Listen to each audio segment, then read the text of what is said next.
10, 18, па дури енормно висок индекс од 20 мерни единици во шекер во крвта, денес беа регистрирани на бесплатното мерење на гликоза во центарот на Струмица на Струмичани. Со цел подигање на свеста кај граѓаните за навремено дијагностицирање и превенција, Сдруженијето на граѓани гликоза од Струмица, денес одбележувајќи го светскиот ден на дијабетисот, го организираше овој настан. Граѓаните ги слушаа советите и соодветно беа опатувани на лекар.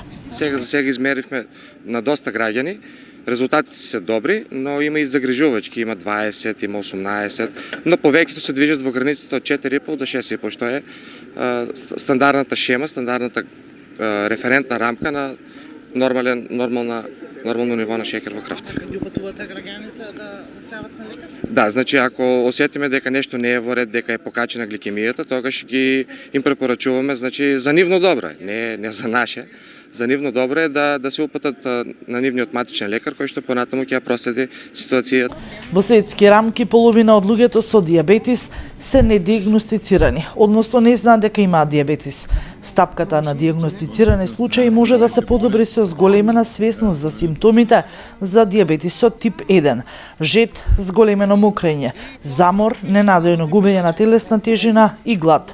Изголемени можности за скрининг на лицата со висок ризик за дијабет 2, односно напредна возраст, зголемена телесна тежина, компликации, ниско ниво на физичка активност и нездрава исхрана. Големува со тенденциите за брза храна, за неправилен начин на живот, нередовно спиење и сите тие работи придонесуваат кон оваа состојба, појавување и нередовно контролирање, пошто денес на интернет има се и тоа е многу лошо. Значи сите читаат и веруваат во се што ќе прочитаат, а не треба. Значи ништо не може да го замени мислењето од стручен лекар со искуство и со многу пациенти.